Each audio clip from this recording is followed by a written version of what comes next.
কথা বলতেছি। প্রথমে আল্লাহর দরবারে শুকরিয়া জ্ঞাপন করছি, আল্লাহ আমাদের উপরে রহমত নাজিল করেছেন, এই ফ্যাসিস্ট হাসিনা সরকারের পতন ঘটিয়েছে। দ্বিতীয়ত বিপ্লবী ছাত্র জনতাকে অভিনন্দন এবং শুভেচ্ছা। ধারাবাহিক লড়াই সংগ্রামের মাধ্যমে হাসিনার পতন নিশ্চিত করেছে। এই হাসিনার পতনের মধ্য দিয়ে আমাদের প্রাথমিক বিজয় অর্জন হয়েছে, কিন্তু এখনো আমাদের অনেক কাজ বাকি আছে।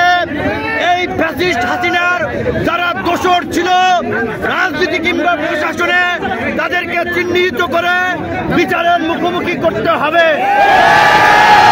এখন পর্যন্ত অন্তর্বর্তীকালীন সরকার হয় নাই, এইখানে যেন কোন সামরিক শাসন কিংবা কোন ভারত নিয়ন্ত্রিত সরকার প্রতিষ্ঠা না হয়,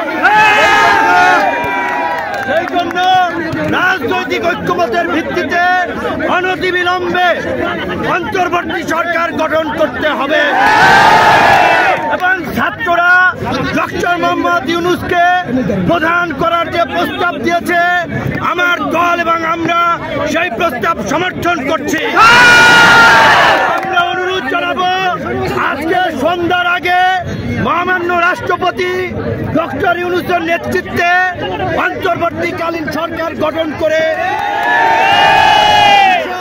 বিলুপ্ত উপরে হামলার এদেশীয় এজেন্টদেরকে ব্যবহার করাটা চক্রান্ত করছে। আপনারা সংখ্যালঘুদেরকে নিরাপত্তা দিবেন। সংখ্যালঘু ভাই বোনদেরকে বলবো, এই বাংলাদেশ আপনার আমার আমাদের সকলের, এই দেশই আপনাদের নিরাপদ আশ্রয়স্থল। সবাই আপনারা মিলেমিশে থাকবেন, সকলে শান্ত থাকবেন, শান্তিপূর্ণভাবে আনন্দ উচ্ছ্বাসের বহিঃপ্রকাশ ঘটবেন। যারা গুরুতর অপরাধ করেছে তাদের ক্ষমা নাই। টিভি কার্যালয়ে আমাদেরকে গরু ছাগলের মতো ঝুলাইছে। হারুনের নেতৃত্বে এডিসি শাহীন শাহ, যুগ্ম কমিশনার খন্দকার নুরুন নবী সহ যারা, তাদেরকে অবশ্যই বিচারের মুখোমুখি। আমি বলেছিলাম, লজ্জায় তারা বলেন নাই। জামাতের সেক্রেটারি জেনারেল থেকে শুরু করে ফুটবলার আমিনুল ভাই, নীরব ভাই, বিএনপি জামাত বিরোধী দলের নেতৃবৃন্দকে গরু ছাগলের মতো পিটাইছে।